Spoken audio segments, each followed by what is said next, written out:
सिद्धांता श्री गुरु गंगा भारतीजी महाराज महाराजांचं असणारं पवित्र अशा वास्तव्यानं पुनीत झालेलं हे गाव आहे.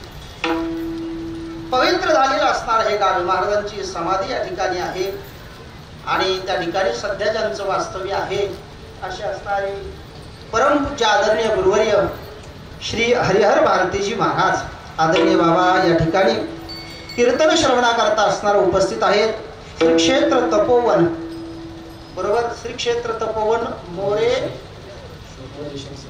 मोरेश्वर संस्थान कोळवाडी या ठिकाणी असणारे बाबा स्थानापन्न आहेत, सेवा करतात, साधना करतात. गुरुवर्य बाबांच्या मार्गदर्शनाने आशीर्वादाने त्यांच्या या ठिकाणी उपस्थितीमध्ये चालत असलेला हा अखंड हरिनाम सप्ताह.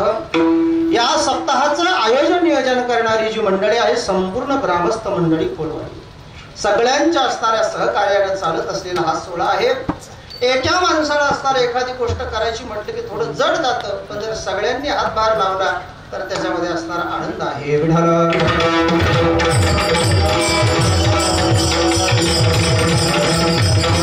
सगळ्यांनी हातभार लावल्याच्या नंतर सगळ्यांना वाटतं आम्हीही असणार कुठंतरी आहोत, आम्हीही कुठंतरी सेवा केली हा भाव अंतःकरणामध्ये होतो. त्यामुळे एक वेगळा आनंद अंतःकरणात निर्माण होतो. श्रीमद भागवताचा विचार आपण केला. गोवर्धन पर्वत भगवान परमात्म्याने उचलला. गिरे गोवर्धन येणे उचलिला, काळिया महासर्पना थोणी आणिला, जळत वडवा व मुखेचे प्राशिला, पळता अघासुर चिरोनी सांडे. निळोपारा वर्णन करतात दोन्ही. भगवान परमात्म्याने करी गिरी धरोणी वाणिली महेंद्र महिमा ज्ञानोपारा वर्णन करतात. तो गोवर्धन पर्वत धारण केला, देवानी धारण केला याच्यामध्ये संशय नाहीये. पण बाकी गोपाळही आपापल्या काठ्याला होतेच की. सर्व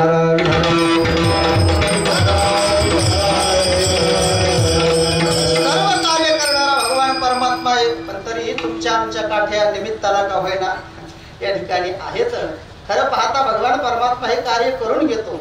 नोहे सगळ्या कार्याचं निमित्त भगवान परमात्मा आहे. अर्जुनाला बोलत असताना भगवान गीतेच्या मला वाटतं 11व्या अध्यायामध्ये म्हणतात निमित्त मात्रम भव सर्वसाचीन. अर्जुना तू फक्त निमित्त. या जगतामध्ये असणार तुम्ही आम्ही फक्त निमित्ताला केलेले. मोठाले कार्यक्रम असतील, आपला कार्यक्रम आहे, अन्य कार्यक्रम असतील, प्रत्येक गावातला कार्यक्रम असेल, कोणताही जरी कार्यक्रम असलं तरी प्रत्येक जण मनुष्य हा भगवंताने निमित्ताला केलेला. निमित्ताचा प्राणी धनी, निमित्ताचा धनी, सगळे जण असणार तुम्ही आम्ही निमित्ताला आहोत. म्हणून भगवान परमात्मा हे सगळं करून घेणार आहे आणि आपण सर्वजण त्या ठिकाणी निमित्त झालेलो आहोत. या गावामध्ये आयोजन नियोजन केलेलं आहे. ज्या महात्म्यांच्या कुशीमध्ये असणार हे गाव आहे. आता तसं आम्ही बालपणापासून असणार श्री गंगा भारतीजी महाराज आदरणीय महाराजांचा आम्हाला परिचय आहे. त्याचं कारण म्हणजे आमचं गाव पांडे पोखरी परतूर तालुका जालना जिल्हा आणि त्याही भागामध्ये श्री गुरु स्वामीजींचं असणारं फार मोठा असणारं वास्तव्य त्या भागात झालेलं आहे. आमच्या इकडं परतूरला जाताना दैठणा पाटीला मोठा असणारं संस्थानही आहे. अन्य ठिकाणीही संस्थान आहेत आणि त्यामुळे वैयक्तिक आमच्याही घरामध्ये श्री गुरु स्वामीजींचा फोटो आहे. आमचे आजोबा असतील, आमच्या घरातली मंडळी असतील, हे संपूर्ण स्वामीजींना असणारं पाहिलेली काही मंडळी आहेत, अनुभवलेली मंडळी आहेत. आणि पहिल्यापासून असणारा आमच्याही घरामध्ये श्री गुरु स्वामीजींचा असणारा फोटो आहे आणि त्यामुळे महाराजांचा असणारा परिचय आणि कृपा आशीर्वाद देणे आहे.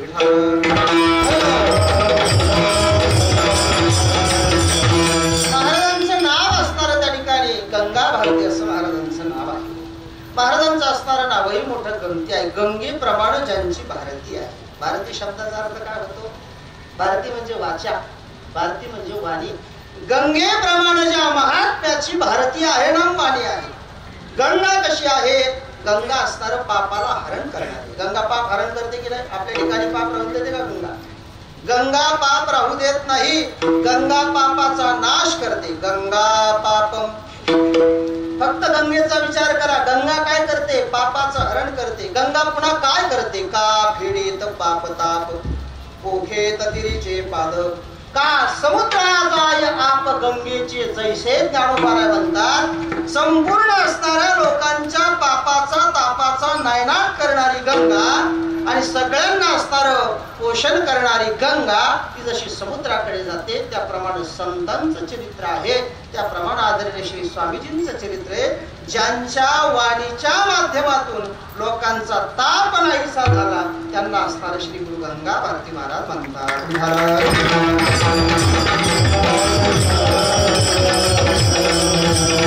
आदरणीय स्वामीजींच्या आशीर्वादाने त्यांच्या कृपाछत्राखाली चालत असलेला हा सोहळा आणि माझ्याकडे समस्त ग्रामस्थांच्या वतीनं आलेली ही आज जागराची सेवा व मागणीची सेवा. वारकरी संप्रदायामध्ये असा अलिखित असा नियम आहे, जागराची कीर्तन सेवा असेल तर त्या कीर्तनकारानं मागणी पर अभंग घ्यावा, काहीतरी मागावं. का बरं महाराज आम्ही मागलं नाही तर चालणार नाही का, मागितलं नाही चालणार नाही का? अहो नाही मागितलं तर लईच सांग. देवाला मागणारे आवडतात का न मागणारे आवडतात? आपल्याला काय वाटतं? बोला मोकळं बोला, काय फक्त विचारल्यावर बोला. सांगा, देवाला मागणारे आवडतात का न मागणारे आवडतात? साहजिक आपल्या सगळ्यांचं उत्तर आहे देवाला न मागणारे असणारे काय होतात आवडतात. देवाला न मागणारे आवडतात, पण तरीही संपूर्ण असणाऱ्या तुम्हा मनुष्यांना असणारी सवय आहे आणि ती सवय म्हणजे मागण्याची सवय. जगामध्ये असा क्वचित एखादा व्यक्ती असेल की ज्याला मागण्याची सवय नाहीये. नोहे नोहे आईच्या गर्भामध्ये असताना त्या ठिकाणी आपण मागायला सुरुवात केली. एक वेळ करे या दुःखावेगळे दुरिताचे जाळे, एकदा या दुःखापासून बाजूला तर आईच्या गर्भापासून मागायला सुरुवात केलेली तुम्ही आम्ही माणसं आहोत. मरेपर्यंत आपण मागणं संपणारे का? मागायला नाही पाहिजे, पण तुम्ही आम्ही असणारे मागणारे आहात. मग का मागायचं? कारण की आपण मागणारे म्हणून मागायचं. मग महाराज आम्ही 7 दिवस सेवा केली, 8 दिवस सेवा केली, मागणारे आम्ही आहोत, आम्ही मागू ना. कीर्तनकार आणून असणारा मागणी पण अभंग घेऊन मागण्याची काय गरज आहे? आम्ही मागतो, आम्हाला काय मागता येत नाही का? याचं उत्तर असं आहे की तुम्हाला आम्हाला मागता येत नाही म्हणून संतांच्या अभंगाच्या माध्यमातून मागायचं. बरं कीर्तनकाराला तरी मागता येतं का? कीर्तनकार मागून मागून काय मागणार? सगळ्यांना माहितीये काय मागणार. पण कीर्तनकारालाही मागायचं कळत नाहीये आणि म्हणून कीर्तनकारालाही कळत नसल्यामुळं कीर्तनकाराच्या तोंडून मागणी नाही ऐकायची. कीर्तनकाराच्या माध्यमातून जगद्गुरु तुकोबारायांनी जे मागितलं ते आपल्याला मागायचं.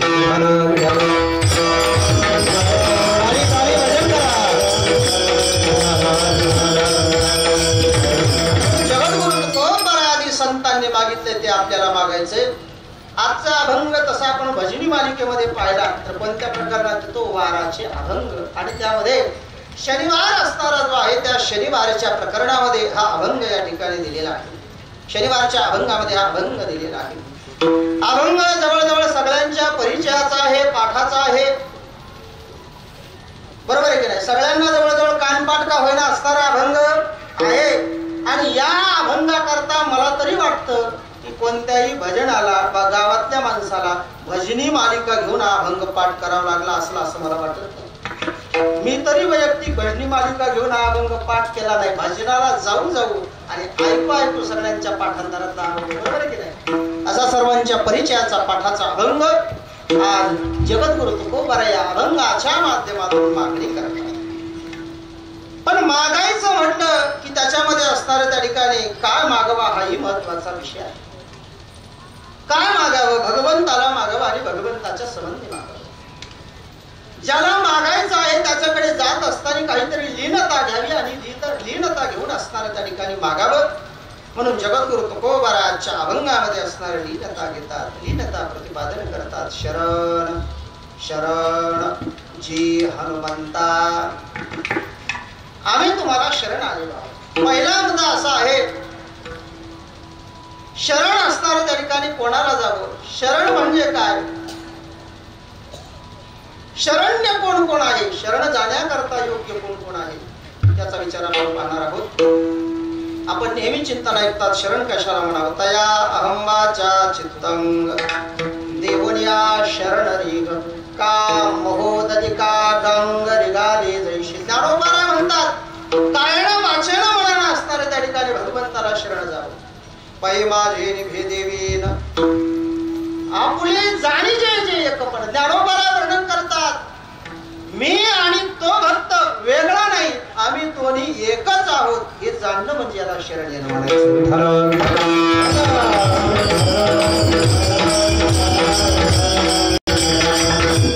शरण शरण म्हणजे नेमका काय? व्याकरणामध्ये श्रू हिंसायाम नावाचा धातू आहे. या धातूपासून शरण हा शब्द बनलेला आहे. शरण येणं म्हणजे काय? शरण जाणं म्हणजे काय? व्याकरणानं सरळ सांगितलं, कोणाला शरण जावं? शृणाते भयम, जो असणारा आपल्या भयाचा नाश करतो त्याला शरण जावं. जो असणारा आपल्या दुःखाचा नाश करतो त्याला शरण जावं. जो आपल्या पापाचा नाश करतो त्याला काय करावं? शरण जावं. संत पापाचा नाश करतात की नाही?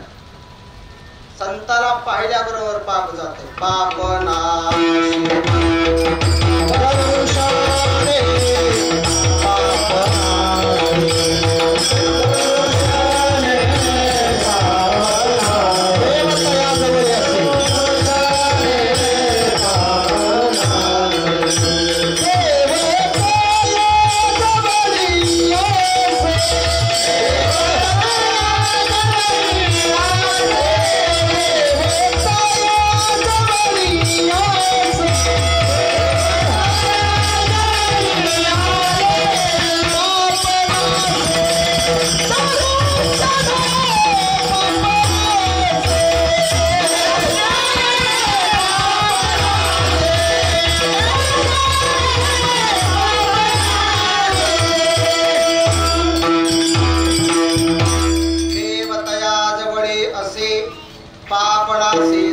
भगवान परमात्मा संताच्या जवळ हरंते अंग संग. भगवान गीतेमध्ये वर्णन, भगवान भागवतामध्ये वर्णन करत असताना म्हणतात, ज्यांच्या संगतीमध्ये राहिल्याच्या नंतर भगवान परमात्मा असणार आपल्याला प्राप्त होतो ते संत आहे. मग जगतामध्ये असणारा शरण जर जायचं असेल, शरण म्हणजे काय आपण पाहिलं, दुःखाचा नाश करणं त्याला शरण जाणं म्हणायचं. जो दुःखाचा नाश करतो, ज्याच्याकडे गेल्यावर आपल्या दुःखाचा नाश होतो त्याला त्या ठिकाणी शरण्य म्हणावं. ज्याच्याकडे गेल्याच्या नंतर पापाचा नाश होतो त्याला शरण्य म्हणावं.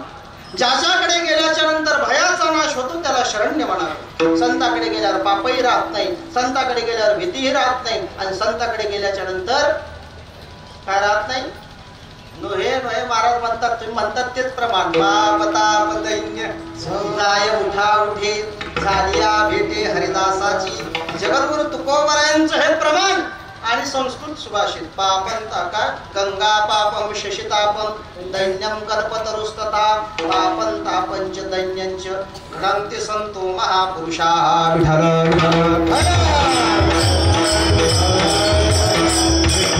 कोण शरण्य आहे? या जगतामध्ये असणारे दोन व्यक्ती शरण्य आहे. ज्याला शरण्य म्हणजे शरण जाण्याच्या लायकीच्या, शरण जाण्याच्या योग्यतेच्या दोन व्यक्ती या जगतामध्ये आहेत. एक व्यक्ती आहे भगवान परमात्मा, एक व्यक्ती आहे संत. सगळ्यांना परिचयाची ज्ञात होई. भगवान म्हणतात, जो मज अनन्य होय शरण तयाचे निवारे मे जन्म मरण. या लागे शरणागता शरण्य मेची एको. भगवान म्हणतात, शरण्य म्हणजे शरण येण्याकरता योग्य कोण आहे तर फक्त मी शरण योग्य येण्याकरता. महाराज शरण तर आम्हाला भगवंतालाही जाता येतं, आम्हाला कोणालाही शरण जाता येतं, पण शरण जावं कोणाला त्याचं वर्णन करत असताना आपल्याला असं पाहावं लागेल, जो असणार जन्म आणि मरण नाहीसं करतो त्याला शरण जावं. शरण कशा करता जातं माणूस? दुःखाचा नाश होण्याकरता शरण जातं की नाही? कशा करता देवाला शरण जायचं? दुःखाचा नाश होण्याकरता भगवंताला शरण जावं. म्हणून भगवंताला शरण जर जायचं असेल तर दुःखाचा नाश झाला पाहिजे. दुःखाचं मूळ कारण काय आहे तर दुःखाचं मूळ कारण जन्म आणि मृत्यू आहे. ज्ञानोबा वर्णन करतात, जन्म आणि मरण हे काय आहे? दुःखाला मूळ कारण आहे. जन्म असणारा एकदा गेला, मरण एकदा गेलं तर मग असणारं दुःखाचं त्या ठिकाणी कारण नाही. जन्माला आला त्याला असणारं दुःख आहे, मरणाचंही दुःख आहे, जन्माचं दुःख आहे, कशा कशाचं दुःख आहे. वाङ्मयाने त्याचा मोठा विचार केलेला आहे. पण असं असणार हे दुःख नाहीसं करणारा कोण आहे? भगवान परमात्मा. जो मजानन्य होय शरण तयाचे निवारे मी जन्म मरण. म्हणून शरण जाण्याकरता योग्य एक भगवान परमात्मा आहे आणि दुसरं शरण जाण्याकरता योग्य साधित संत येत. नाथराया नाथ भागवतामध्ये वर्णन करतात, साधोषे सद्भावे शरण निघाल्या नुरे जन्म मरण. साधू शरणागता शरण्य सत्य जाण उद्धवा विठ्ठल.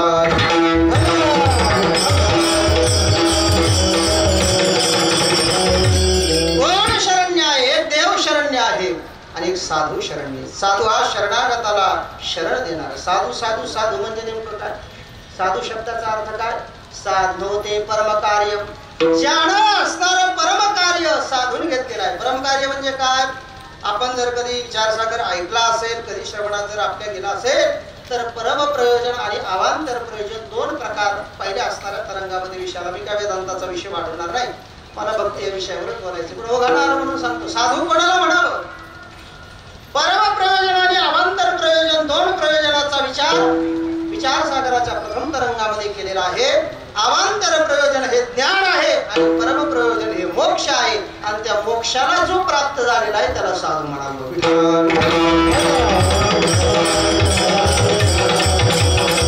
किंवा कोणाला साधू म्हणावं? उपकारी साधू साधुत्वे तस्य को गुणः. जो असणारा उपकार्यावर उपकार करतो त्याला साधू म्हणू नये. पण कोण साधू आहे? तर अपकारीषु साधू स साधू सद्विरुच्यते. कोणाला साधू म्हणावं? अपकार्यावरही उपकार करतो त्याला साधू म्हणावं. अपकार्यावरी कोपला तो कोपे तत्काळ नागबला. नाथ हरनाथ भागवतामध्ये वर्णन करतात, अपकार्यावर उपकार करणारा तो साधू आहे आणि असे साधूची आहेत ते शरण. नामदेव महाराजांचा फार सुंदर अभंग आहे बघा. नामदेव महाराज आपल्या गाथामध्ये वर्णन करत असताना असं वर्णन करतात, कोण साधू आहे?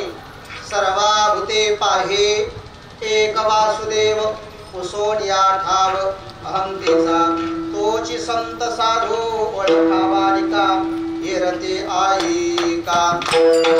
माया बद्ध येरते आईका. तोची संत साधू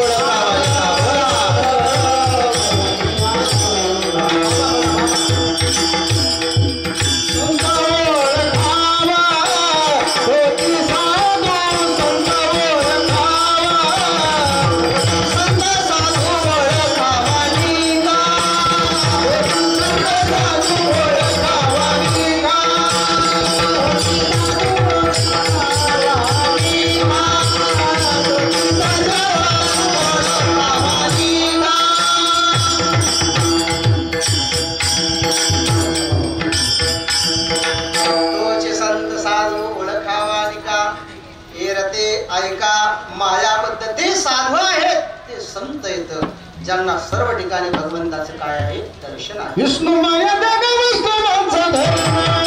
विष्णू माया जग विष्णुमाचा धर्म. शरण शरण शरण म्हणजे नेमका काय? व्याकरणामध्ये श्रू हिंसायाम नावाचा धातू आहे. या धातूपासून शरण हा शब्द बनलेला आहे. शरण येणं म्हणजे काय? शरण जाणं म्हणजे काय? व्याकरणानं सरळ सांगितलं, कोणाला शरण जावं? शृणाते भयम. जो असणारा आपल्या भयाचा नाश करतो त्याला शरण जावं. जो असणारा आपल्या दुःखाचा नाश करतो त्याला शरण जावं. जो आपल्या पापाचा नाश करतो त्याला काय करावं? शरण जावं. संत पापाचा नाश करतात की नाही? संताला पाहिल्याबरोबर पाप जाते. पाप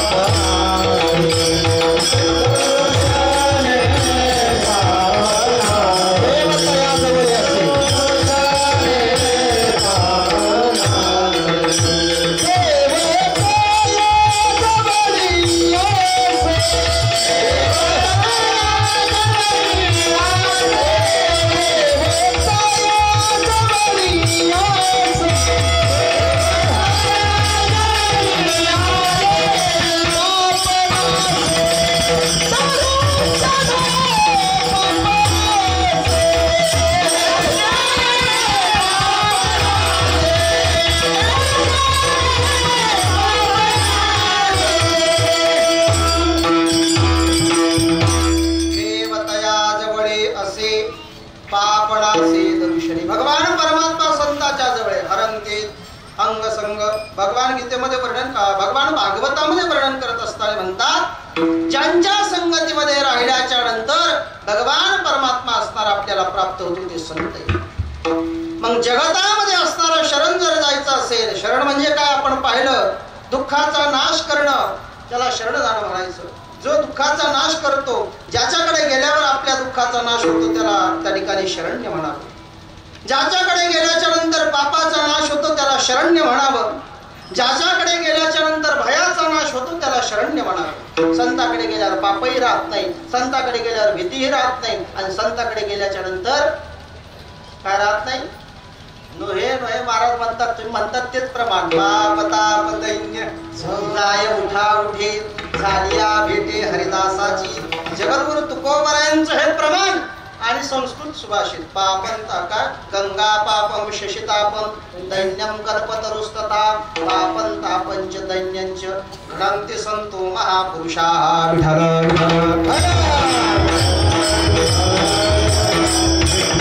कोण शरण्य आहे?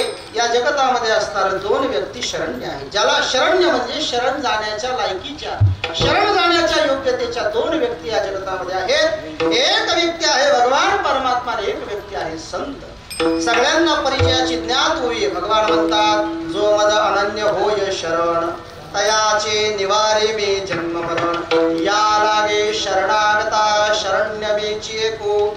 भगवान म्हणतात, शरण्य म्हणजे शरण येण्याकरता योग्य कोण आहे, तर फक्त मी शरण योग्य येण्याकरता.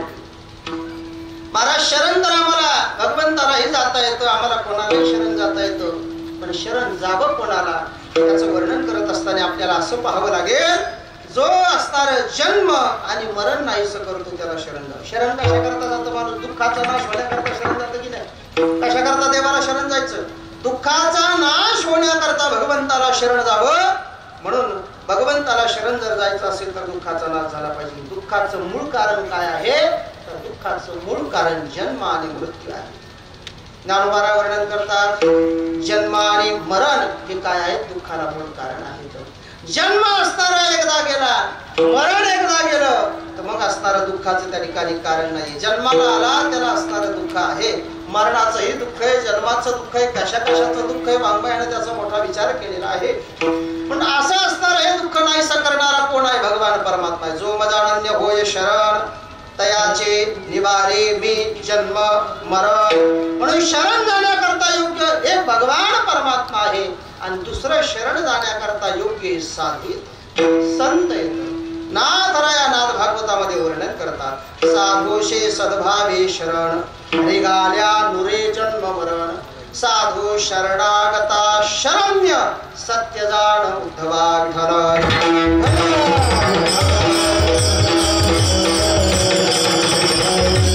कोण शरण्य आहे? एक देव शरण्य आहे आणि एक साधू शरण्य. साधू हा शरणागताला शरण देणार. साधू साधू साधू म्हणजे नेमकं काय? साधू शब्दाचा अर्थ काय? साधनोते परमकार्य. ज्यानं असणारं परमकार्य साधून घेतलेलं आहे. परमकार्य म्हणजे काय? आपण जर कधी विचारसागर ऐकला असेल, कधी श्रवणात जर आपल्या गेला असेल, तर परम प्रयोजन आणि अवांतर प्रयोजन दोन प्रकार पहिल्या असणाऱ्या तरंगामध्ये विषयाला. मी काय वेदांताचा विषय वाढवणार नाही, मला भक्ती या विषयावरच बोलायचं. पण ओघाणार म्हणून सांगतो, साधू कोणाला म्हणावं? परम प्रयोजन आणि अवांतर प्रयोजन दोन प्रयोजनाचा विचार सागराच्या प्रथम तरंगामध्ये केलेला आहे. अवांतर प्रयोजन हे ज्ञान आहे आणि परम प्रयोजन हे मोक्ष आहे, आणि त्या मोक्षाला जो प्राप्त झालेला आहे त्याला साधू म्हणावं.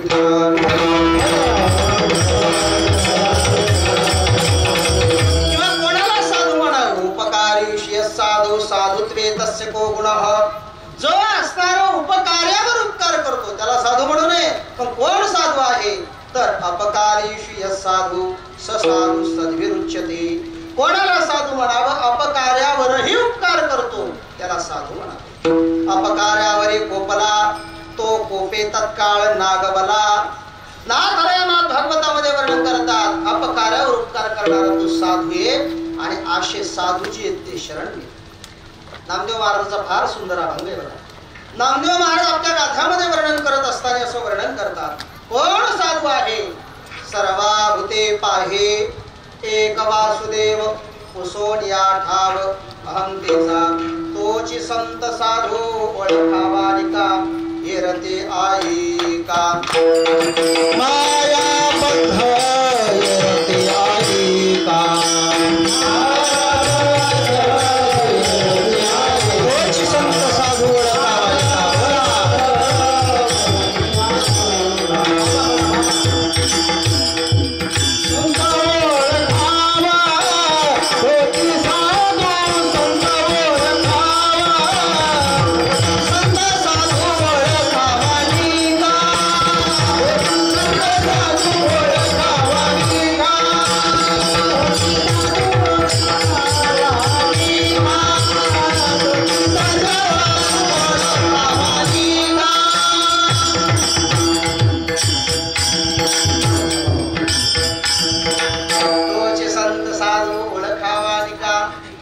फिरते ऐका मायाबद्ध ते साधू आहेत, ते संत आहेत, ज्यांना सर्व ठिकाणी भगवंताचे काय आहे दर्शन आहे. विष्णू माया जग विष्णुवाचा धर्म, विष्णू माया जग विष्णुवाचा धर्म,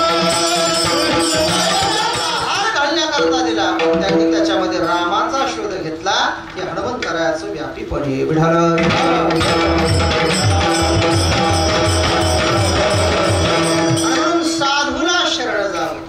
काय नाथ भागवतात ती ओवी आपण पाहिली. सद्भावे साधुषे शरण रिगाल्या दुरे जन्म मरण. साधूला जरी शरण गेलं तरीही आपलं जन्म मरण त्या ठिकाणी असताना राहत नाही, म्हणून साधूला शरण जावं, संताला शरण जावं. आणि या न्यायानं विचार केला तर आज जगद्गुरु तुकोबाला शरण जातात. प्रथम चरण शरण शरण हनुमंता,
शरण शरणजी हनुमंता तुम्हा आलो रामदूता शरण शरणजी. शरण असताना तुम्हाला आलेलो आहे. शरण म्हणजे असताना आपण विचार पाहिला कोणाला शरण आले, हनुमंतरायाला शरण आले. जे राम प्रभूचे दूत आहेत त्यांना असताना शरण आलेले आहेत. राम दूत कोणाला म्हणावं, दूत शब्दाचा सरळ अर्थ आहे दिलेला संदेश जो घेऊन जातो त्याला काय म्हणावं, दूत म्हणावं. आणि राम प्रभूचा कोणता संदेश नेला, कोणता संदेश नेला राम प्रभूचा, ज्यावेळेस सीता मातेच्या शोधा करता जायचं. कर्मणी उड्डाण गेले लंकेचे शोधन, जाळीली लंका धन्य धन्य म्हणे तुकार. वर्णन करतात. कोणता असणारा संदेश घेऊन गेले, राम प्रभू असणारे आहेत आणि सोडवण्याकरता येतात. हा संदेश घेऊन मारुतीला गेले म्हणून ते रामदूत आहे. रामदूत असे असणारे हनुमंतराय. शरण शरणजी हनुमंता तुम्हा आलो रामदूता शरण आले. कशा करता आले, काय काय मारुतीराया जवळ आहे. एखादा पैशावाला असेल त्या पैशावाल्याकडे आपण जातो, कोणती अपेक्षा घेऊन जातो, बोला बोला. पैशावाल्याकडे कोणती अपेक्षा घेऊन जातो, बोला ना सगळे, बोला ना जरा, बोला कपाला ऐकू सांगा. कशा करता जातो, पैशा करता जातो. एखादा असणारं मोठं दुकान एखाद्याच्या घरी त्या ठिकाणी खताचं औषधाचं वगैरे आहे, एखाद्या वेळेस त्याच्याकडे असणारं शरण आपण जातो, त्याच्याकडे असणारं जातो मागण्याकरता. कशा करता जातो, शेतीचं काम आहे, काहीतरी असणारं शेतीविषयी फवारायचं पाहिजे, शेतीविषयी असणारं त्या ठिकाणी खत वगैरे घालण्याकरता पाहिजे. ज्याच्याकडे जे आहे ते मागण्याकरता व्यक्ती त्याच्याकडे शरण जातो. हनुमंतरायाकडे काय आहे, काय आहे बाबाकड. बाबाचा जर विचार केला तर कर्मे हनुमंता उदरे कासोटा पाताळ वाटा बळी गेला. ज्ञानोबा गाथ्यामध्ये वर्णन करतात सोन्याची लंगोटी घालून आलेले बाबा म्हणजे हनुमंतराय आहेत. आणि जर बाह्य दृष्टीने विचार केला तर त्याच्याकडे काय, व्यावहारिक दृष्टीने विचार केल्यावर काय, घरे का दारे का दुकाने का पैसा आहे का पार असणारा त्या ठिकाणी बँक बॅलन्स काय आहे, काय त्यांच्याजवळ शरण जाण्यासारखं आहे. बाह्य दृष्टीने विचार केला तर आपल्यासारखं त्यांच्याकडे काय नाही, पण त्यांच्याकडे काय नाही याचा विचार जर केला तर आनंद रामायणामध्ये फार सुंदर वर्णन केलेलं आहे. हनुमंतरायाजवळ काय काय आहे आनंद रामायणानं त्याचा श्लोकामध्ये वर्णन केलेलं आहे. आनंद रामायण वर्णन करता हनुमंतरायाकडे जर गेला, बुद्धीर बलम यशो धैर्यम निर्भयत्वम मरुगता अजाड्यम वाक्पटुत्वंच हनुमत स्मरणात भवेत. हनुमंतरायाचं स्मरण केल्यानं 8 गोष्टी भेटतात. त्या 8ही त्यांच्या जवळ आहेत.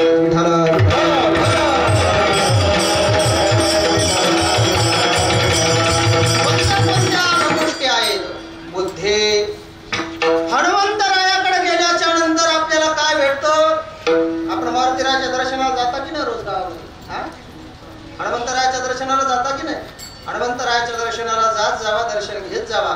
नित्य हनुमंतरायाचं दर्शन जरी घेतलं, नित्य हनुमंतरायाचं स्मरण जरी केलं तर या 8 गोष्टीची प्राप्ती होते आपल्याला. पहिली असणारी गोष्ट आहे हनुमंतरायाजवळ बुद्धी आहे. बुद्धी म्हणून तर बोलत असताना आपण म्हणतो की नाही बुद्धिवताम वरिष्ठम. सगळ्या बुद्धिमानामध्ये हनुमंतराय काय आहेत? वरिष्ठ आहे, श्रेष्ठ आहे. काय हो त्यांनी काय चमत्कार केला? काय त्यांच्याजवळ बुद्धी आहे? ऐका हनुमंतरायाची बुद्धी कशी. रामायणामधला एक प्रसंग आहे ज्यावेळेस रावणाचा वध करून भगवान प्रभू रामचंद्र असणारे माघारी आले. राम राज्यावर बसले. झाले राम राज्य. काय गुण्या मासे धरणे धरे पिके गाई ओढल्या म्हैशी.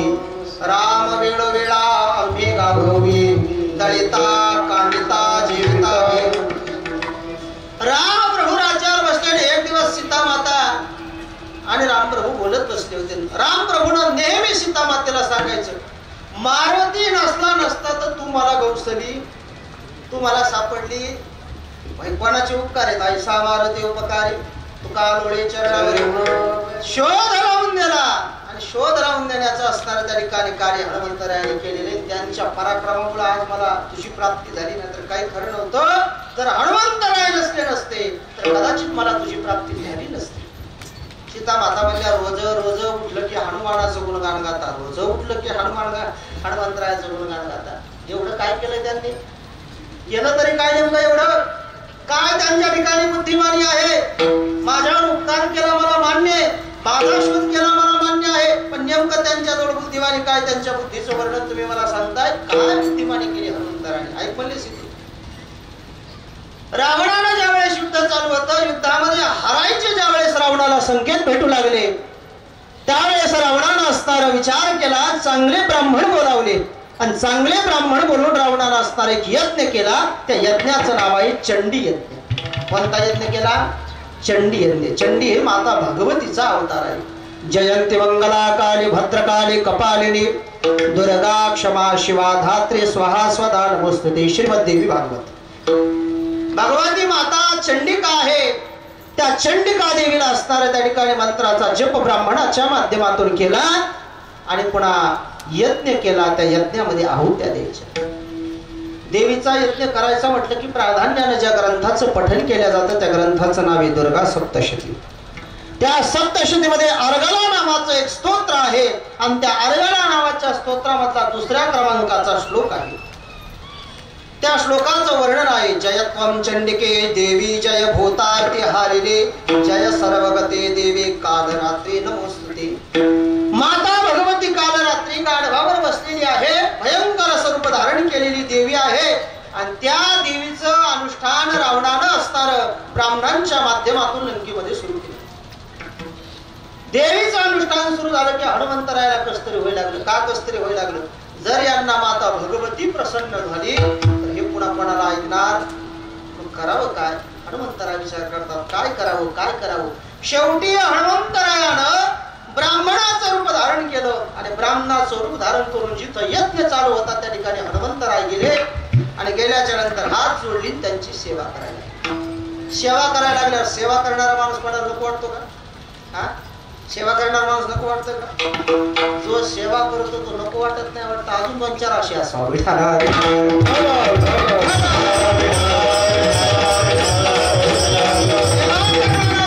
कधी कोणाला जड होत नसतो. सेवा करणारा हा असणारा आवडता असतो. संतालाही सेवा करणारा आवडतो, भगवंतालाही सेवा करणारा आवडतो. सेवा असणारी परमार्थामध्ये त्या ठिकाणी महत्वाची. हनुमंतराय सेवा करतात. सेवा असणारी हनुमंतरायाची चालू आहे. करता करता हनुमंतरायाने काही दिवस सेवा केली. सगळ्या ब्राह्मणाच्या परिचयाचे झाले.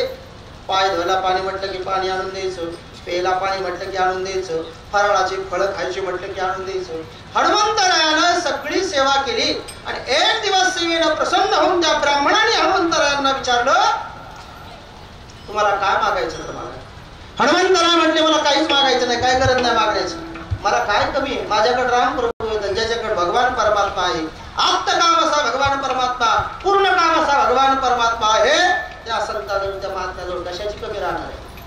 काय म्हणे, आम्हा विठोबाचे पायी भगवान परमात्म्याच्या चरण आमच्या जवळ आहेत, आम्हाला कशाची कमी आहे, काही असणार त्या ठिकाणी कमी.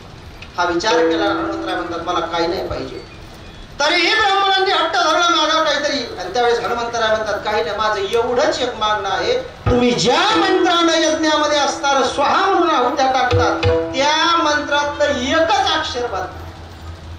काय गंमत आहे पहा, थोडं आपण लक्ष दिलं आपल्या लक्षात येईल बरं का. जो मंत्र तुम्ही म्हणताय, कोणता मंत्र आहे? जय त्वं चंडिके देवी, जय भूतार्थ हारिणे, जय सर्वगते देवी, कालरात्री नमोस्तुते. या मंत्रामधलं फक्त एकच अक्षर बदला, एवढंच माझं म्हणणं आहे. आता या मंत्राचा अर्थ काय होतो? जय त्वं चंडिके देवी, हे चंडिका देवी तुझा जय जयकार असो. जय भूतार्थ हारिणी, भूताचं असणारं म्हणजे लोकांचं प्राण्यांचं दुःख नाहीशी करणारी माता भगवती, तुला आमचा नमस्कार असो. या मंत्राचा थोडक्यात पहिल्या ओळीचा अर्थ असा होता. हनुमंतराय म्हणतात, एक काम करा, एक अक्षर बदला. तथास्तु, तू जे म्हणशील ते अक्षर बदल. आणि अक्षर बदललं महाराज. शब्द काय होता? जय त्वं चंडिके देवी, याच्यात काय बदल? जय भूतार्थी हारिणी. काय शब्द होता? जय भूतार्थी हारिणी. भूत म्हणजे सगळे लोक, आरती म्हणजे दुःख, हरिणी म्हणजे हरण करणारी. जी माता भगवती सगळ्या लोकांचं दुःख हरण करते, तिचा जे जयकार असो. पण हनुमंतरायने एक अक्षर टाकले, एक काम करा, ते हा आहे ना, हाच्या जागी का टाका. काय करा? हा आहे ना, हाच्या जागी का टाका. जय भूतार्थ हरिणी, भूताचं दुःख हरण करणारी. आणि आता क टाकल्यावर काय होतं? जय भूतार्थ कारिणी, म्हणजे सगळ्या भूताला दुःख देणारी. विठ्ठल.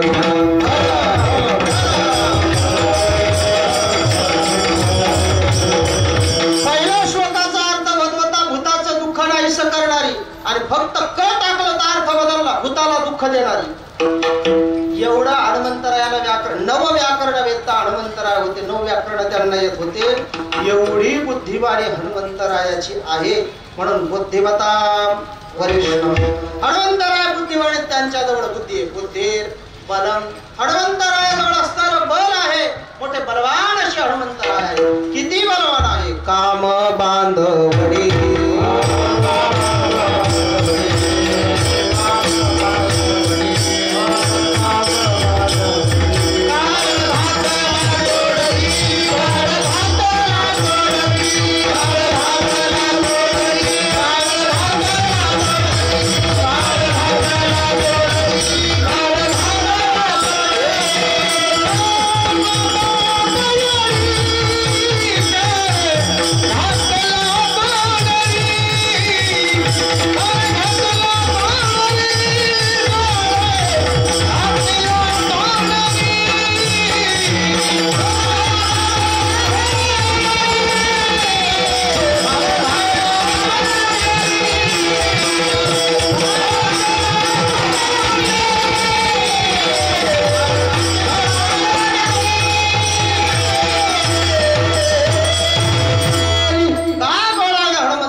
हनुमंत. एवढा अधिकार, एवढं बळ, बुद्धीर बलम यशो, हनुमंतरायाजवळ असणारं यश आहे.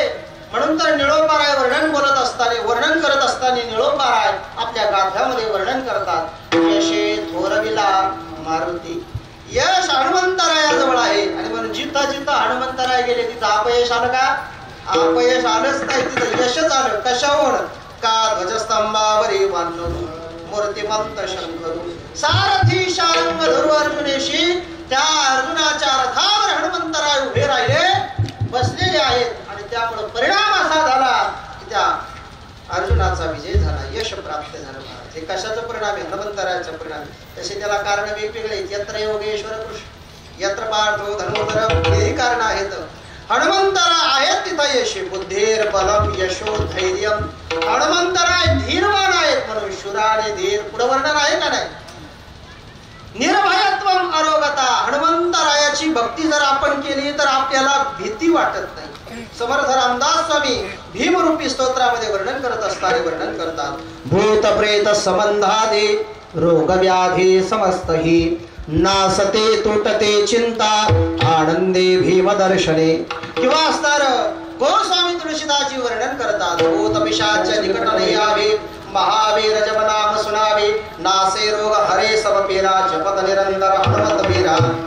असे हनुमंतराय आहेत, त्यांचं नाव घेतल्यावर भीती वाटत नाही. काय काय गोष्टी चालल्या लक्षात राहू द्या. आणि हनुमंतरायाचं जर दर्शन केलं, स्मरण केलं, अरोगता, आपल्याला रोग होत नाही. पण ज्याला ज्याला रोग होतो, ज्याला दुखण्याचं भीती आहे, रोगाची भीती, हनुमंतरायाचं स्मरण करा, रोग होत. अजाट्यम, अजाट्य शब्द, जाट्य शब्दाचा अर्थ होतो अंधकार, अज्ञान रूपी अंधकार. अज्ञान नाहीसं करणारे हनुमंतराय आहेत. आणि वाक्पटुत्वंच, हनुमंतरायाचं स्मरण केलं, भजन केलं तर आपलं बोलणं सुधारतं, बोलणं चांगलं येतं. ज्याला चांगलं बोलणं यावं असं वाटतं ना, त्याला असणार त्या ठिकाणी हनुमंतरायाचं स्मरण करावं. किती गोष्टी सांगितल्या? बुद्धीर बलम यशो धैर्यम निर्भयत्वम अरोगता अजाड्यम वाक्पटुत्वंच. किती झाल्या? 8 गोष्टी झाल्या. केवळ हनुमंतरायाच्या दर्शनानं आणि स्मरणानं 8ही गोष्टी प्राप्त होतात. असे हनुमंतराय. मग हनुमंतरायाजवळ एवढं आहे, मग तुकोबारायला याच्यातलं काय पाहिजे का? 8 गोष्टी तुमच्या पुढे सांगितल्या. तुकोबारायला काय पाहिजे का? बुद्धी पाहिजे का? यश पाहिजे का? धैर्य पाहिजे का? निर्भयत्व पाहिजे का? आरोग्यता पाहिजे का? कशाचं काय पाहिजे का? काही या 8ही मधलं तुकाराम महाराजाला काहीच पाहिजे नाही. तर काय आहे त्यांच्याजवळ? त्यांनी मरणाला जिंकले, काळाला जिंकले नाही. काळ बांधला, पायाला असणारा त्या ठिकाणी काळाला बांधलेला आहे. असे हनुमंतराय आहेत. काळ त्यांच्या ताब्यामध्ये. मग असं आपल्याला वाटेल की तुकाराम महाराज मरणाला मारण्याकरता जगद्गुरु तुकोबाराय हनुमंतरायाला मागतील का? संताचं मरण आधीच मरून गेलं. मरण माझे मरून गेले. संताला मरणाची भीती नाही. मरणा हाते सुटले काया, विचारे या निश्चय. संतांना मरणाची भीती नाही. किंबहुना झाला प्रेत रूप शरीराचा भाव, लक्षेला ठाव स्मशानीचा. रडते रात्रंदिवस काम क्रोध माया, मडते हाय हाय यमधर्म. हे वर्णन आहे. म्हणून हनुमंतराय हे न मरणारे आहेत. त्या 7 चिरंजीवाचं वर्णन करत असताना असं वर्णन केलेलं आहे. किती चिरंजीव आहेत? 7 चिरंजीव. अश्वत्थामा, बलिर्व्यासो, हनुमांश विभीषण, कृपश्च परशुरामश्च, सप्तैते चिरंजीविनः. आणि मार्कंडेयम तथाष्टमम. मार्कंडेय ऋषी 8वे चिरंजीवी. हे निर्णय सिंधुकारांनी सांगितलेले.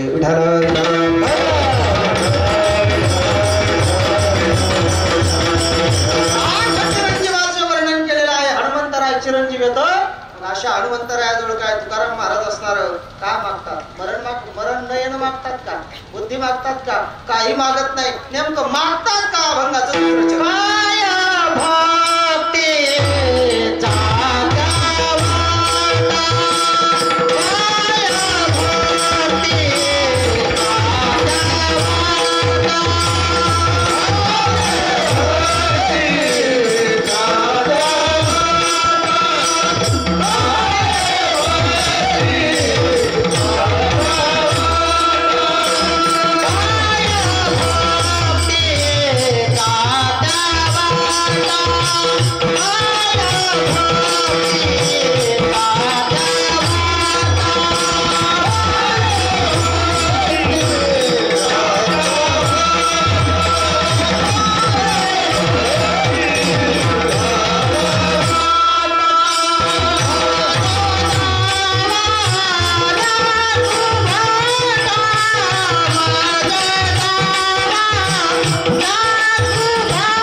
परमात्मा आहे. आप्त काम असा भगवान परमात्मा, पूर्ण काम असा भगवान परमात्मा आहे. त्या संतांजवळ त्या महात्म्याजवळ कशाची कमी राहणार आहे? काय म्हणे आम्हा विठोबाचे पायी भगवान परमात्म्याच्या चरण आमच्या जवळ आहेत, आम्हाला कशाची कमी आहे? काही असणार त्या ठिकाणी कमी. हा विचार केला हनुमंतराय म्हणतात मला काही नाही पाहिजे. तरीही ब्राह्मणांनी हट्ट धरला मागाव काहीतरी. आणि त्यावेळेस हनुमंतराय म्हणतात काही नाही, माझं एवढंच एक मागणं आहे. तुम्ही ज्या मंत्रानं यज्ञामध्ये असणार स्वाहा म्हणून आहुत्या टाकतात त्या मंत्रातलं एकच अक्षर बदला. काय गंमत आहे पहा, थोडं आपण लक्ष दिलं आपल्या लक्षात येईल बरं का. जो मंत्र तुम्ही म्हणताय कोणता मंत्र आहे? जय त्वं चंडिके देवी जय भूतार्थ हारिणी जय सर्वगते देवी कालरात्री नमोस्तुते. या मंत्रामधलं फक्त एकच अक्षर बदला, एवढंच माझं म्हणणं आहे. आता या मंत्राचा अर्थ काय होतो? जय त्वं चंडिके देवी, हे चंडिका देवी तुझा जय जयकार असो. जय भूतार्थ हारिणी, भूताचं असणारं म्हणजे लोकांचं प्राण्यांचं दुःख नाहीशी करणारी माता भगवती तुला आमचा नमस्कार असो. या मंत्राचा थोडक्यात पहिल्या ओळीचा अर्थ असा होता. हनुमंतराय म्हणतात एक काम करा, एक अक्षर बदला. तथास्तु, तू जे म्हणशील ते अक्षर बदल. आणि अक्षर बदललं महाराज. शब्द काय होता? जय त्वं चंडिके देवी, याच्यात काय बदल? जय भूतार्थी हारिणी. काय शब्द होता? जय भूतार्थी हारिणी. भूत म्हणजे सगळे लोक, आरती म्हणजे दुःख, हरिणी म्हणजे हरण करणारी.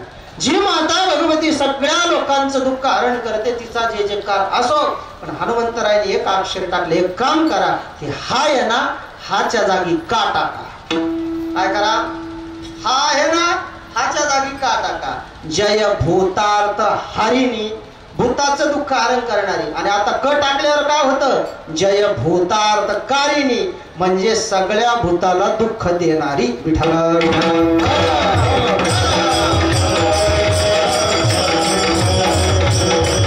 पहिल्या श्लोकाचा अर्थ बदलता भूताचं दुःख नाहीसं करणारी, आणि फक्त क टाकलं तर अर्थ बदलला, भूताला दुःख देणारी. एवढं हनुमंतरायाला व्याकरण, नव व्याकरण वेदता हनुमंतराय होते, नव व्याकरण त्यांना येत होते. एवढी बुद्धिवाणी हनुमंतरायाची आहे. म्हणून बुद्धिमता वरिष्ठ हनुमंतराय बुद्धिवाणी, त्यांच्याजवळ बुद्धी आहे. बुद्धीर बलम, हनुमंतरायाजवळ असणारं बल आहे. मोठे बलवान असे हनुमंतराय आहे. किती बलवान आहे? काम बांधवडी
हनुमंत. एवढा अधिकार, एवढं बळ, बुद्धीर बलम यशो, हनुमंतरायाजवळ असणारं यश आहे.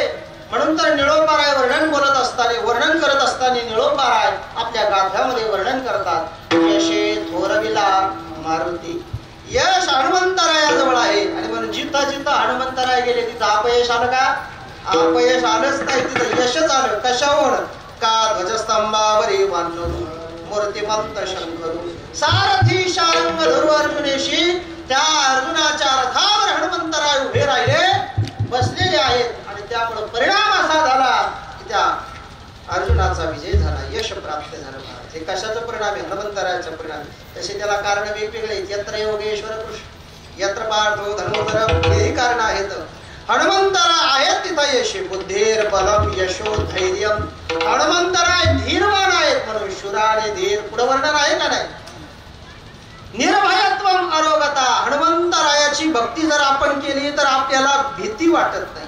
समर्थ रामदास स्वामी भीमरूपी स्तोत्रामध्ये वर्णन करत असताना वर्णन करतात, भूत प्रेत संबंधादे रोग व्याधी समस्तही नासते तुटते चिंता आनंदे भीम दर्शने. किंवा असणार गोस्वामी तुळशीदासजी वर्णन करतात, भूत पिशाच निकट नाही यावे महावीर जप नाम सुनावे नासे रोग हरे सब पेरा जपत निरंतर हनुमत वीरा. असे हनुमंतराय आहेत, त्यांचं नाव घेतल्यावर भीती वाटत नाही. काय काय गोष्टी चालल्या लक्षात राहू द्या. आणि हनुमंतरायाचं जर दर्शन केलं, स्मरण केलं, अरोगता आपल्याला रोग होत नाही.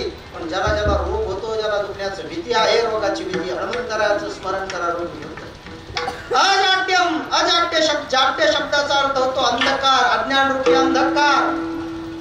अज्ञान नाहीस करणारे हनुमंतराय आहेत. आणि वाक्पटुत्वंच, हनुमंतरायाचं स्मरण केलं, भजन केलं तर आपलं बोलणं सुधारतं, बोलणं चांगलं येतं. ज्याला चांगलं बोलणं यावं असं वाटतं ना, त्याला असणार त्या ठिकाणी हनुमंतरायाचं स्मरण करावं. किती गोष्टी सांगितल्या, बुद्धीर बलम यशो धैर्यम निर्भयत्वम अरोगता अजाड्यम वाक्पटुत्वंच. किती झाल्या, 8 गोष्टी झाल्या. केवळ हनुमंतरायाच्या दर्शनानं आणि स्मरणानं 8ही गोष्टी प्राप्त होतात. असे हनुमंतराय. मग हनुमंतरायाजवळ एवढं आहे, मग तुकोबारायला याच्यातलं काय पाहिजे का? 8 गोष्टी तुमच्या पुढे सांगितल्या. तुकोबारायला काय पाहिजे का? बुद्धी पाहिजे का? यश पाहिजे का? धैर्य पाहिजे का? निर्भयत्व पाहिजे का? आरोग्यता पाहिजे का? कशाचं काय पाहिजे का? काही या 8ही मधलं तुकाराम महाराजाला काहीच पाहिजे नाही.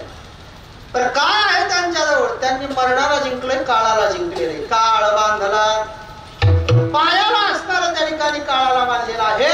अशा हनुमंतराय आहेत, काळ त्यांच्या ताब्यामध्ये. मग असं आपल्याला वाटेल की तुकाराम महाराज मरणाला मारण्याकरता जगद्गुरु तुकोबाराय हनुमंतरायाला मागतील का?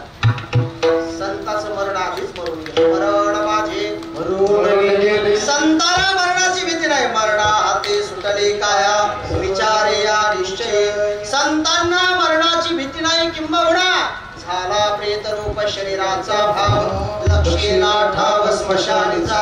रडते रात्रंदिवस काम क्रोध माया मडते हाय हाय यमधर्म. हे वर्णन आहे. म्हणून हनुमंतराय हे न मरणारे आहेत. त्या 7 चिरंजीवाचं वर्णन करत असताना असं वर्णन केलेलं आहे. किती चिरंजीव आहेत? 7 चिरंजीव. अश्वत्थामा बलिर्व्यासो हनुमांश विभीषण कृपश्च परशुरामश्च सप्तैते चिरंजीविनः. आणि मार्कंडेयम तथाष्टमम. मार्कंडेय ऋषी 8वे चिरंजीवी. हे निर्णय सिंधुकारांनी सांगितलेले.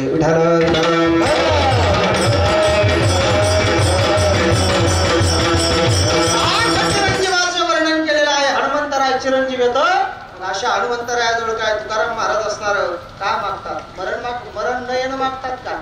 बुद्धी मागतात का? काही मागत नाही. नेमकं मागतात का? अभंगाचं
मज दावाव्या सुबटा, मला भक्तीच्या मार्गा दाखवा, भक्तीच्या वाटा दाखवा.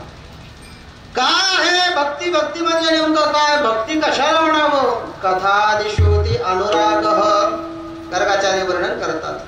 व्यास म्हणतात पूजा ही भक्ती आहे, गर्गाचार्य म्हणतात कथा करणं ही भक्ती आहे, नारद म्हणतात तद्विस्मरणेती परम व्याकुलता, नारद भक्ती सूत्रामध्ये वर्णन आहे.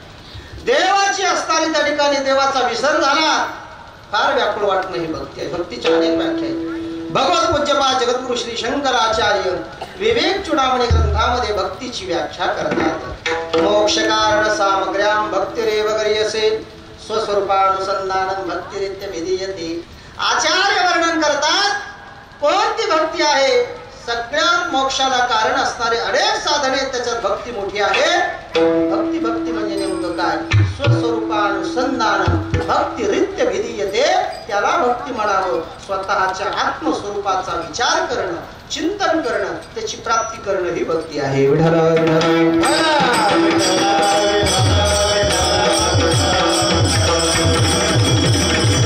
अशी असणारी भक्तींतीचे मार्ग आम्हाला दाखवा. भक्तीचे मार्ग काय? चिंतन करत असताना आपल्याला गोस्वामी तुळशीदासजींना श्री शबरी मातेच्या प्रसंगामध्ये 9 भक्तीचे मार्ग प्रतिपादन केले. प्रथम भगती कर संतन हे संगा, त्याच्यामध्ये वर्णन केलेलं आहे. भागवतामध्ये भक्त प्रल्हादजीने या भक्तीच्या वाटाचं वर्णन केलेले. श्रवणं कीर्तनं विष्णो स्मरणं पादसेवनं अर्चनं वंदनं दास्य सख्यात्मनिवेदनं, या भक्तीच्या वाटा आहे. भगवंताची कथा ऐकणं कानानं ही भक्तीची वाट आहे. कीर्तन भगवंताच्या नामाचं करणं ही भक्तीची वाट आहे. भगवंताचं स्मरण करणं ही भक्तीची वाट आहे. श्रवणं कीर्तनं विष्णो स्मरणं, देवाच्या पायाची सेवा करणं भक्तीची वाट आहे. देवाची पूजा करणं भक्तीची वाट आहे. दास्य करणं भक्तीची वाट आहे. मित्रता करणं भक्तीची वाट आहे. सगळं देवाला समर्पण करणं. कामने जीव भाव देवा पायी केवढ्या काही न मागती, ही भक्तीची वाट आहे.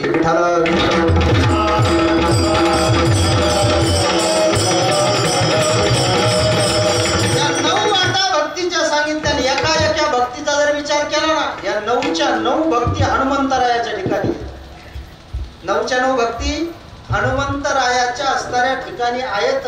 एक भक्ती सांगायची म्हटल्याच्या नंतर केवळ 9 भक्ती कशा त्यांच्या ठिकाणी, हा स्वतंत्र कीर्तनाचा विषय.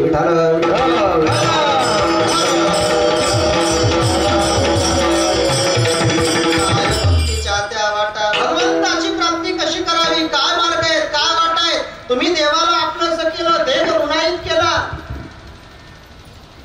भगवान परमात्मा राम प्रभू किती ऋणी झाले याचं वर्णन करत असताना मला वाटतं अध्यात्म रामायण का वाल्मिकी रामायणामध्ये श्लोक आलेला आहे. हनुमंतरायाचं आणि प्रभू रामचंद्राचं बोलणं सुरू आहे. हनुमंतरायाला प्रभू रामचंद्र म्हणतात, हे हनुमंता तुझे फार उपकार माझ्यावर. एक जीव जरी असताना मी दिला ना, एक प्राण दिला ना, आपल्याजवळ प्राण किती येतं? किती प्राण येतं? खरं सांगा, विचार करून उत्तर द्या. प्राण किती येतं? 5 मुख्य प्राण आहेत आणि 5 उपप्राण आहेत. तुम्ही ज्याला प्राण म्हणायला लागले तो आपण म्हणतो प्राण गेला, तो फक्त तुम्ही असणार श्वासोश्वास या अर्थाने असणारा विचार करता, जीव या अर्थाने विचार करता. पण आपल्या ग्रंथामध्ये 10 प्राणाचं वर्णन आहे. तर्कशास्त्रामध्ये वर्णन करत असताना सांगितलं तो एकच आहे, पण असणारं त्या ठिकाणी कार्य वेदानं 10 रूपाला आलेला आहे.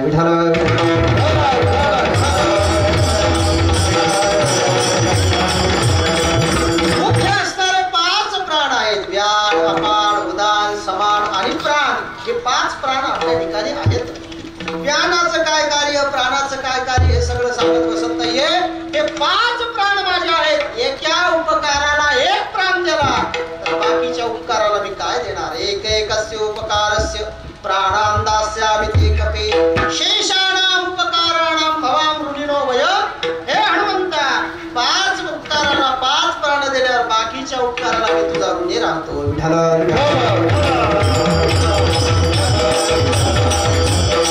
एवढी भक्ती केली भगवान परमात्मा आपल्यासाठी. तया भक्तीची तुरी प्राप्ती जे कैवल्या ते परवते सर्वणती ज्ञानभरा नव्या अध्यात वर्णन करतात. एवढी भक्ती त्यांना प्राप्त झाली. किती भक्ती हनुमंतरायाच्या चरित्रात जर आपण विचार केला तर स्वतंत्र विषय चिंतनाचा आहे. ज्याने भक्ती केली त्यालाच भक्ती. हनुमंतरायाने भक्ती केली, भक्ती आम्ही केली सांगणे निघले पावलो हे संग सुखयाची. आम्ही सगळ्या चिंता सोडल्या, सगळ्या चिंता सोडून भगवंताची भक्ती केली आणि भगवंताची भक्ती केल्यामुळे आम्हाला चिंताच राहिली नाही. भोजनाच्छादने चिंता प्रधान वैष्णवाः योसो विश्वंभरो देव सभक्तान किमुपेक्षते. नको चिंता करू वास्त्राया अन्नाची आणि माऊली आमची. बरोबर का? मागं पुढे झालं तर सांगत चला विठाल विठाल.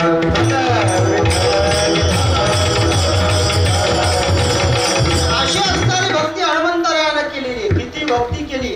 हनुमंतराय ज्यावेळेस अवताराला येणार होते, कैलास पर्वतावर हनुमंतराय असणार गडबड करतायत अवताराला येण्याकरता भगवान शंकर आणि माता पार्वती म्हणतात मग मानव कुणीकडे चालले. त्यावेळेस हनुमंतराय म्हणतात मी अवतार घेण्याकरता चाललो. राम प्रभू अवताराला आले आणि मला अवतार धारण करायचं त्याच्याकरता मी जातो. असं आहे का? बरोबर, मला सोबत घेऊन चला ना. त्यावेळेस हनुमंत त्यावेळेस त्या ठिकाणी भगवान शंकर म्हणतात पार्वती हे काय लग्न सराई नाही काय नाही, युद्ध करायला जायचंय सेवेला जायचंय पण त्या कार्यक्रमाला जायचं नाही. तुला संग घेऊन म्हणणार लग्न आहे का काय काय एखादा कार्यक्रम आहे तुला घेऊन जायला तसं काय जमणार नाही. युद्धाचे प्रसंग आहेत तुला सोबत नेता येणार. पार्वती मातेनं हट्ट धरला मला यायचंय.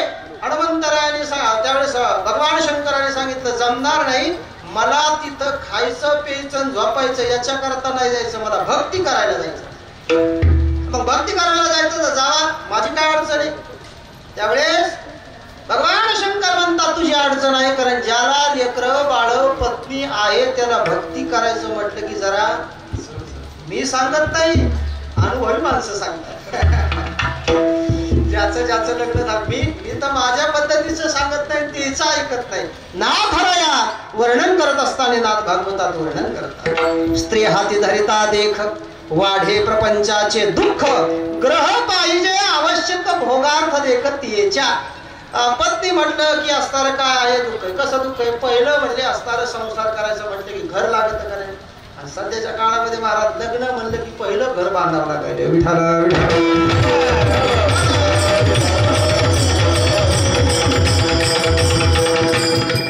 काय सांगत होतो मला काय असणार जमणार नाही, तुला मी सोबत घेऊन जाणार नाही, मला संसार करायचा नाही, ब्रह्मचारी राहणार आणि ब्रह्मचारी राहून मी सेवा करणार माझ्या रामप्रभूची.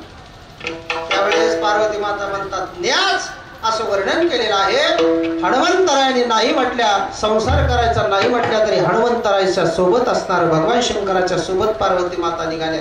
कोणत्या रूपाने निघाल्या असं वर्णन ग्रंथाने केलेले. हनुमंतरायाची शेपूट म्हणजे माता पार्वती आहेत. विठाला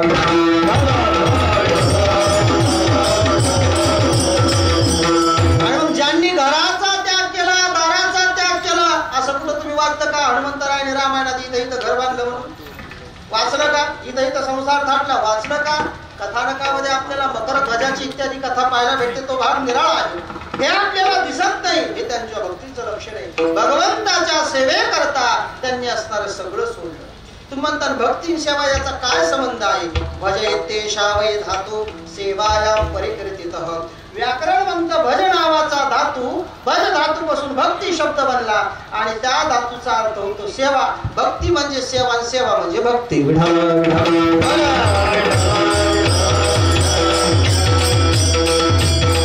काय भक्तीच्या त्या वाटा हे सुभटा. भट शब्दाचा अर्थ होतो योद्धा आणि सुभट म्हणजे चांगला योद्धा. चांगला असं युद्ध करणारे आपण आहात. खरं तर चांगली युद्ध करणार म्हणजे कामाला मारणारे तुम्ही आहात, क्रोधाला मारणारे तुम्ही आहात. आता साजणे झाले मी निसंग,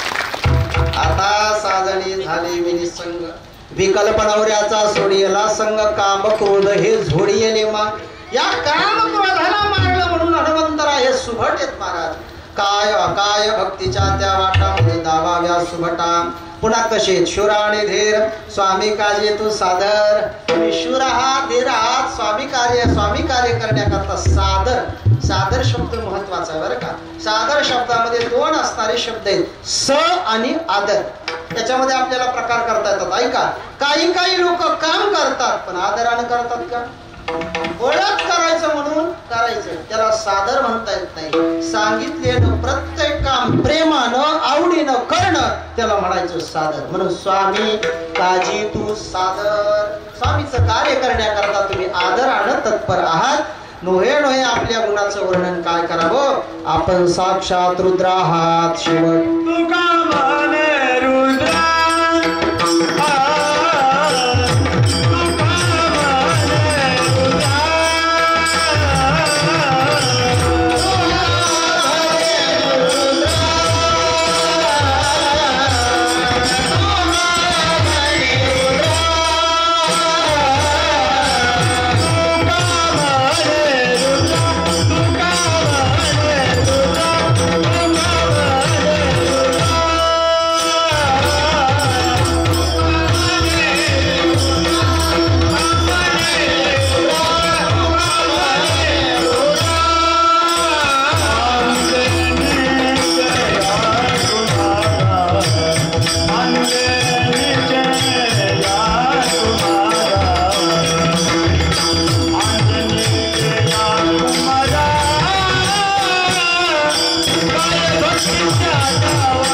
पुत्र आहात एवढा तुमचा अधिकार आहे साक्षात रुद्र भगवान शंकराचे अवतार हनुमंतर आहे पुराणांतरी त्याचं वर्णन आलेलं आहे शिवपुराणाच्या मला वाटतं शतरुद्र संहितेमध्ये हनुमान अवताराचं रुद्र का म्हणावं भागवतात त्याचं वर्णन आलेलं आहे रोदनात रुद्र का त्या सनकादिक महर्षींचा जन्म ब्रह्मदेवापासून झाला आणि ब्रह्मदेव म्हणजे लग्न करा आणि संसार वाढवा त्यावेळेस त्यांनी सांगितलं आमच्याच्याने जमणार नाही आम्हाला भगवंताची भक्ती करायची हे वाटल्यावर त्या ब्रह्मदेवाला राग आला आणि ब्रह्मदेवाला राग आल्यावर ब्रह्मदेवाच्या डोळ्यामधून ज्या बालकाचा जन्म झाला जन्माला आल्याबरोबर ते बालक रडायला लागलं आणि रडायला लागलं म्हणून त्याचं नाव रुद्र पडलं रोदनाथ रुद्र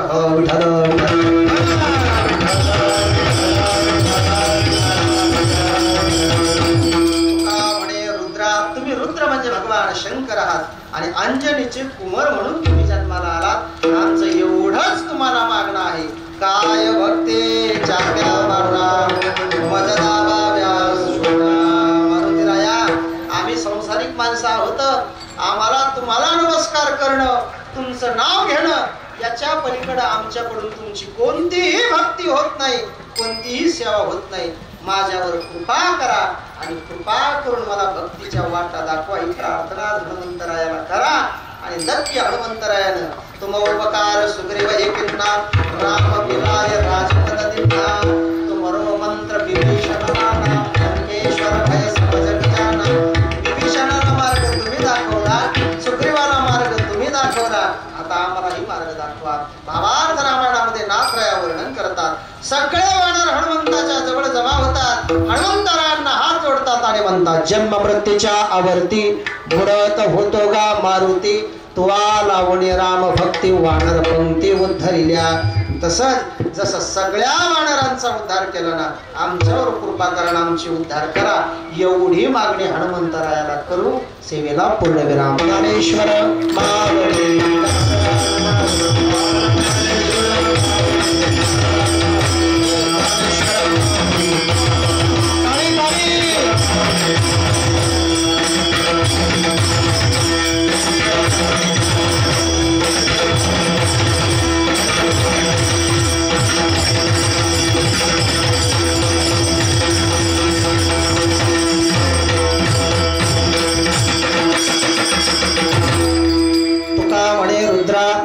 तुका म्हणे रुद्रा अंजनीचिया कुमरा, काय भक्तीच्या त्या वाटा मजलावा व्यासुमटा. यथामती आता अवकाश.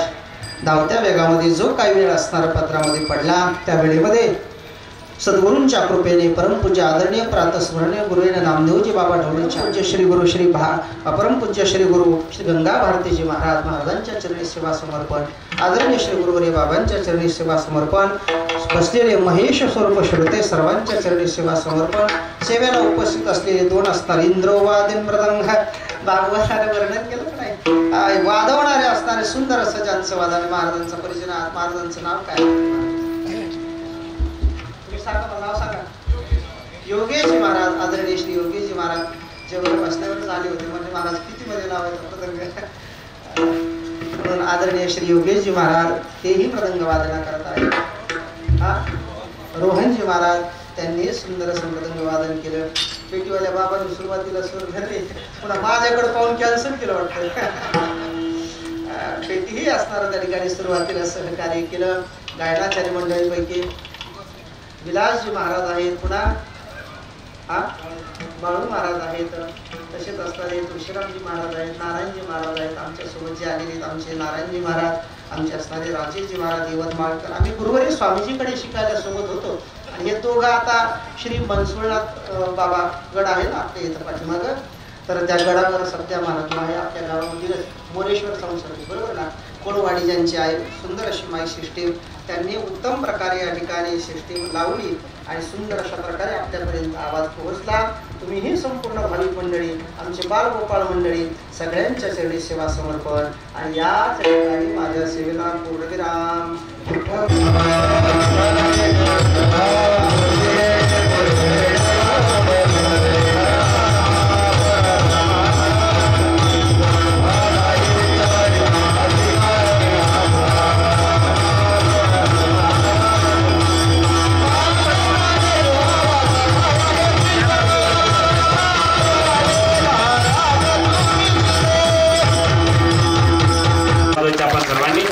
तसेच आवर्जून त्यांच्यासोबत आदर्श मृदंगाचार्यही आहेत ते आणि गायनाचार्यही आहेत, ज्यांना की बऱ्याच जणांनी पदवी दिली चौकोनी चिरा. तसं ते विलास महाराज कोरडे तेही या ठिकाणी 7 दिवस उपस्थित आहेत. त्यांची आपण सर्वांनी टाळ्या वाजवून स्वागत करायचं आहे. तसेच आपल्याच परिसरातील आपले भूमिपुत्र, गावचे भूमिपुत्र श्री हरिभक्त परायण मृदंगाचार्य योगेश महाराज जोगदंड यांनी सुंदर 7 दिवस दिलेले आहे. त्यांची टाळ्या वाजवून सर्वांनी स्वागत करायचं आहे. आपल्याच गावचे आपल्या रघुमामाचे नातू श्री हरिभक्त परायण रोहन महाराज गोरे त्यांनी बी अगदी आनंदीमय वातावरणामध्ये 7 दिवस सेवा दिलेली आहे. त्यांचे सर्वांनी टाळ्या वाजवून स्वागत करायचं आहे. आदी करून महाराज मंडळी आदरणीय श्री शिशिरावजी महाराज चव्हाण आहेत, तेही या ठिकाणी 7 दिवस सगळ्या कार्यक्रमाला भजनाला उपस्थित आहे. त्यांचंही टाळ्या वाजवून स्वागत करायचं आहे. आणि विशेषतः ज्यांचं हा सप्ताह व्हावं, पहिल्यापासून हे मंदिर व्हावं, सप्ताह व्हावं, ह्या नाम सप्ताह व्हावं, इथं अन्नदान व्हावं, या सगळ्या गोष्टीला ज्यांचा प्रत्येक गोष्टीसाठी कान्याकोपऱ्यात लक्ष असतं, ज्यांचं अनमोल असं मार्गदर्शन असतं, ते सर्वांचे आदरणीय श्रद्धास्थान परमपूजनीय हरिहर भारतीजी महाराज यांचंही या ठिकाणी 7 दिवस उपस्थिती आहे. सर्वांनी टाळ्यांच्या गजरामध्ये महाराजांचं स्वागत करायचं आहे. आणि विशेषतः हा सर्व वैभव लाभलेलं या सर्व ग्रामस्थांचं गावातील प्रत्येक व्यक्तीचं प्रत्यक्ष अप्रत्यक्ष सर्वांचं सहकार्य लाभलेलं आहे. म्हणून हा सर्व कार्यक्रम सुंदरमय या वातावरणामध्ये झालेला आहे. सर्वांच्या चरणी कोटी कोटी नमन करतो आणि उद्या सकाळी या ग्रंथदिंडीमध्ये सर्वांनी सामील व्हायचंय.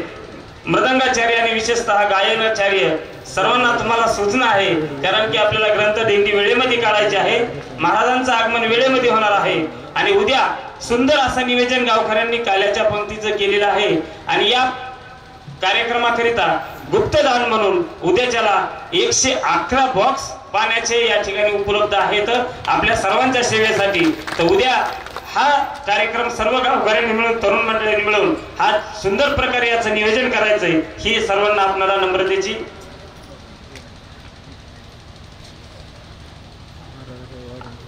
या सर्व कार्यक्रमाला सर्व तरुण मंडळींनी 7 दिवस वाहण्याचं सुंदर सहकार्य केलेलं आहे. प्रत्येकाने अप्रत्यक्ष प्रत्यक्ष सर्वांनी या कार्यक्रमाला सहकार्य केलेलं आहे. म्हणून हा कार्यक्रम सुंदर प्रकारे संपन्न झालेला आहे. आणि विशेषतः आज या कार्यक्रमाकरिता आवर्जून उपस्थित असलेले आपल्या रोळजगावचे भजनी मंडळी आहेत. मला वाटतं सर्व धनगरवाडी भजनी मंडळ आहे, सूर्याचेवाडी भजनी मंडळ आहे, विशेषतः आपले आसुरबाजी नवले पाटील पालीवरून आलेले आहेत आणि आदी करून सर्व कपिलदारवाडी भजनी मंडळ आहे. सर्व पंचक्रोशीतून उपस्थित असलेले सर्व भजनी मंडळ गुणीजन मंडळ सर्वांचं पुनश्च एकदा आभार मानतो. आणि विशेषतः उद्याच्या काल्याच्या प्रसंगी आपण सर्वांनी असंच सुंदर असं उपस्थित राहावं आणि हा कार्यक्रम आनंदीमय पार पडावा.